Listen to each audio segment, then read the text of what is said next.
Saturday, 13th of September, 2025 at 11:55 a.m. here in the proper city of Snohomish, Washington, United States of America. Welcome once again to our cosmic journey.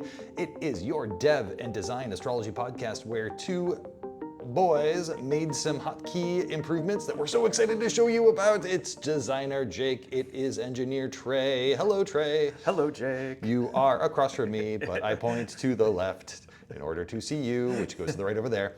I think that this week, I feel like every week we say that we've unlocked all these new things. And I guess that makes sense, right? Because you have so much struggle, you're in that kind of dip of the valley of despair, and then all of a sudden things like start going and popping off. Yeah, we are definitely in the popping off phase of things. I think this is the third cycle or maybe the fourth cycle where I have said that we have popped off or that we've uncorked something. So there is always a champagne analogy to be had here. We're very excited. Even though we don't drink champagne. I mean, on rare occasion. I think, I don't drink it anymore at all, except if it's like essentially grape juice. It's overpriced grape juice. That's what I drink. It was overpriced fizzy grape juice that might have. They've got some good alcohol-free champagnes. They do. I think they don't even call them alcohol-free anymore. They call them like alcohol removed. They try very hard to make it sound premium. It's just grape juice, everybody. And you pay way too much money for it. It's a scam. Let's just be clear. It is a complete scam. Today's episode is called Mashin It. Oh, look at those potatoes in the background. They're so scary. Look at those potatoes. Stuff that we're going to show you around locations and hotkeys. And we are all about the speed right now, and we're very excited about it. We're all about the speed. We're all about the speed. We're on meth. That's why everything's going so fast. So we're mething up here, but in the kind of healthy way. Trey's checking question for some reason moved to the very bottom, but that's supposed to be after the agenda. So don't worry about that. But before we get to all of that, Mr. Henry, just go to your check-in question. Come on. I think we're making the case that maybe we are on meth. Yeah, look, it's a mess. It's a mess today. It's a little bit of a mess today. Okay, my check-in question for you, Mr. Zukowski, is the gay community loves a animal analogy or an animal name for different subgenres of the gays. Like bears, I think, is a very well-known one. Yeah, bears, otters. Otters is a little bit less well-known, but still, zebras, I'm sure. I mean, this is getting to the question. So, we've both been, but particularly you, have been on a fitness journey of late. What is my now subgenre that I have that is an animal that has not been established yet? Exactly. Hummingbird. I am a hummingbird. Oh, yeah. Why am I a hummingbird? Because I've got a teeny tiny little waist and I've got a beautiful little voice. Wait, do hummingbirds make sounds? Sure. I think they make little squeaky sounds. We got some rufous hummingbirds that are enabled at your mother's house. That they're not supported. They're enabled. They absolutely, their migratory patterns are completely ruined. They're ruined. They completely ruined their migratory patterns. They have no idea what's going on anymore. They're fat. They mouth off to each other. The rufous little birds, and I feel like that's kind of, they go like that. So I'm like that. I've got a teeny tiny little waist and I make clicking noises. What about you, Mr. Henry? Recently fed snake. Here's why. A fat snake? No, a recently fed snake because, it's like kind of mostly slender, but like kind of that big sort of like, that rat is just kind of like a big ball like in the middle of the snake. Oh, okay. So you have a distended abdomen. Yeah, because I ate an entire bowl of popcorn last night. Oh, right. That was like loaded in salt, and it was so good, and I regret nothing. But I am feeling a little bloated today. Okay. Distended rat-eating snake and a hummingbird. Good check-in, everybody. Yeah, good check-in. Yeah. Talk a little bit about like why we were prioritizing hotkeys. Yeah, well, I mean, obviously we need to support hotkeys like in the application anyway, and we've talked about them in the past before we replatformed, and we even demoed some stuff with hotkeys at that point in time.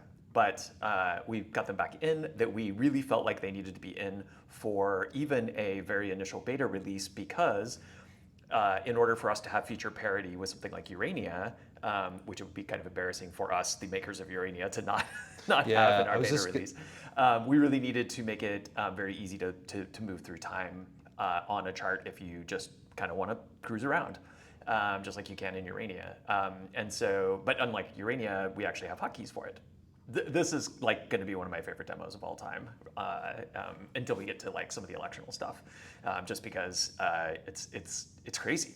Like, it's nuts. And I think the thing here, it's not going to really translate through the magic of video because we have to broadcast trace screen and bring it into OBS. So the demo is going to be a little bit different. I'm going to like be filming over Trey's shoulder to show his hand, and then we're going to capture his screen. So we'll go to this view here. So we're looking at your screen, but you might change for a second into a new view, and so that you can see how fast this actually is. So go ahead, Yeah. Mr. Henry. So there was kind of two big things that we added, and one of them, which is the very important but less big thing, I'll demo first, which is that we have redone the way that our location database works in Cosmic so that it scales better for a lot more locations. So before, we were putting in locations that had a population of 15,000 or 20,000 or so greater. something like that. As reported by whatever municipality. So that was a big list, but still not capturing big enough. everything, including Jake's hometown where he grew up, not where he was born. We had Libertyville We in there. don't even have Snohomish. We didn't even have Snohomish, the city of Snohomish. Yeah. We had Snohomish County, but not Snohomish City. Like if we're going to elect for when we're going to do a podcast episode, we couldn't even properly elect. Yeah, well, we could do Lake Stevens, which is Not enough. Not enough close. precision. Anyway, but obviously this was something that we wanted to fix, and so I took on the task of doing that, and we now have Snohomish, Washington. In here. We now have Mundelein, Illinois, where we also have. Let's see if I can do. Is this one going to come up? There was a really weird one that we federated the locations so that they are separated by first letter. So anything that has, sort of an A first letter, B first letter, et cetera, are all in their own sort of separate databases. And it's federated this way so that it scales better, so we don't have to load everything all the time. But you then have a 27th category, which is sort of a bucket for everything that doesn't start with a letter. So things that start with an accent, or things that start with numbers, some kind of diacritics, things that start with numbers. And so there was a Well, try with the numbers. That's what I just tried. So one was like called this. I didn't write the name down, so I can't actually get it to come up. But it was called like the 16th of October City or something like that. Oh, really? Yeah. But anyway, sorry, I should have picked that. Hold out on, let me find this. 6th of October. 6th of October. Oh, maybe that's. There you go, 6th of October City. Oh, where is that? In Giza, EG. Do you know where EG is? No. Here, let me see if I can see on my screen. Oh, you know what? My screen isn't updating. I know it's because I'm not broadcasting it. It's in GMT +3. So. Okay. Wild. Yeah. Anyway, so if you live in 6th of October EG, hey, you've got the astrology software for you. Yeah. Weird. So anyway, yeah. So now we've got lots of locations in there, and of course, as a reminder, we will eventually have custom locations, so where you could just put in a latitude, a longitude, and that will be available eventually, but that's not going to be in the beta. Yep. So that is adding a bunch more locations, which was a critical feature for us for release. However, the much more exciting thing is, here, let's just go back into this chart. I'm in this chart.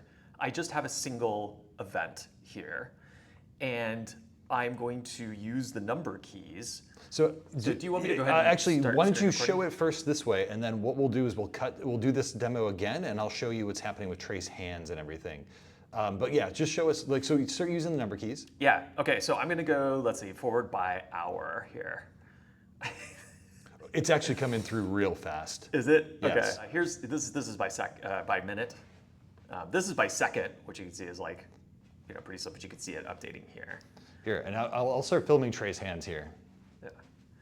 We go 1 through 6 as our hotkeys here, so year, month, day, hour, minute, second, and then you can use the shift key modifier to go backwards. So I could go forward a year, backward a year, forward a month, backward a month. And so going like all the way down. And if you hold it down, then you will travel through time by that amount very, very quickly. Amazing. But, so we can also go back to now at this point. So we're currently on an event chart. And if I hit the N key on my keyboard one time, Nothing happens. N for nothing. N for nothing. Why does nothing happen? Because if you go to now and you're on an event chart that you went to, it kind of blows away your work. Yeah. However, you can't just accidentally type an N somewhere and blow away your work. What you have to do is you have to use what's called the two-step. Hit N twice. The second N is the confirmation for going to new. So And doing it quickly. And you have to do them within a 2-second window. So N, and then we go to a now chart. And the reason why we want to make sure that there is protection around that is, just, as you saw right there, like that clobbers the event. So you may be looking for an election, you accidentally hit the letter N. We do not want to blow away your work. Blow away your work. But instead, if you do NN, obviously no one would ever hit NN within 2 seconds and not mean it.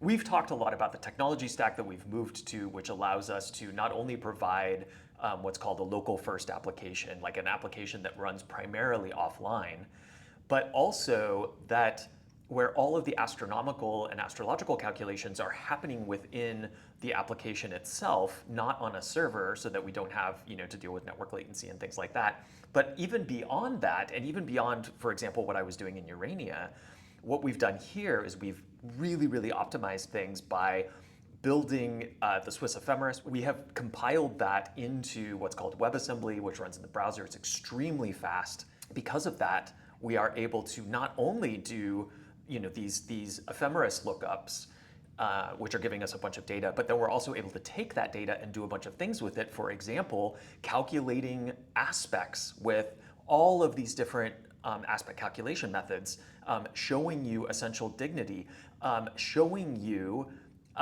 planetary day and hour, the number of, so I'm just going to leave this up here for a second, and then I'm going to go forward by hour. Yeah. Oh, this is minute. Yeah, let's go by hour. Ignore the chart here. Just look over here. We're doing day, the planetary day and hour. We're doing all of those aspect calculations here so fast you can't even read them. And also that change sect button is coming in and out so fast. Yeah, because the sun is within 15 degrees and it's of either the AC or the DC. Yeah, and so the other thing that's really great too is that so let's pick Mercury, which is relatively quick but not as fast as the moon. And I'm going to go forward by hour here. Let's go forward by day actually for Mercury. And so you can see that the speed graph here, is updating. We've shown something a little bit like this in the past, but nothing that was this fast and fluid and smooth. You can see as it's moving in and out of dignity, you can see these aspects just calculating so fast that I'm holding down the key. And I will tell you that as fast as this is right now, this is actually going a little bit slower because it's running in development mode and it's running on my laptop. When I run it on my PC, it's even faster than this. And it's broadcasting across a wire. So even if it's even pausing for a second here, that's just network latency between Trey's laptop and my laptop for the purposes of network, of like a demo. It's fun watching. So if you look at the sun here, sometimes it's a little bit difficult. So you got the sun here, and then you got Mercury here. So if you're just watching those two, you can just watch Mercury orbit the sun there. Amazing. Mercury just orbiting the sun, orbiting the sun. So good. Yeah. So anyway, we're very excited about this. I mean, it's crazy. And we're not even using that much system RAM. I don't know if you can see that, but we're using... No, we can't. Yeah, we're using 348 meg, which sounds like a lot for an app that's basically running in the browser. But if you compare that to, most applications these days, and also the system memory on most computers, that's nothing. It's really nothing. We just checked out a laptop from the library, and it's got 16 megs. It's a very low-end laptop. It's got 16 gigs, yeah. Thank you, of system memory. Yeah. And so we're only using a fraction of that. So you could go to your library, get your Chromebook, open it up, and in the future, go to cosmic.plumbing, open up a a chart and just start mashing on it. Mash it. Mash it. We're mashing it. Yeah. So, and then I also wanted to show. I'm going to add another moment here, and then I'll just reorder these. And also move out, move in. Yeah, Thank you, CJ Record. You're great. Call it to CJ Record. Good call on that. We took your feedback. We took your feedback. We It's now there. have move in, move out. We love it. We both love it. I think it really ties together the fact that the ordering of the rings with the ordering of the moment cards.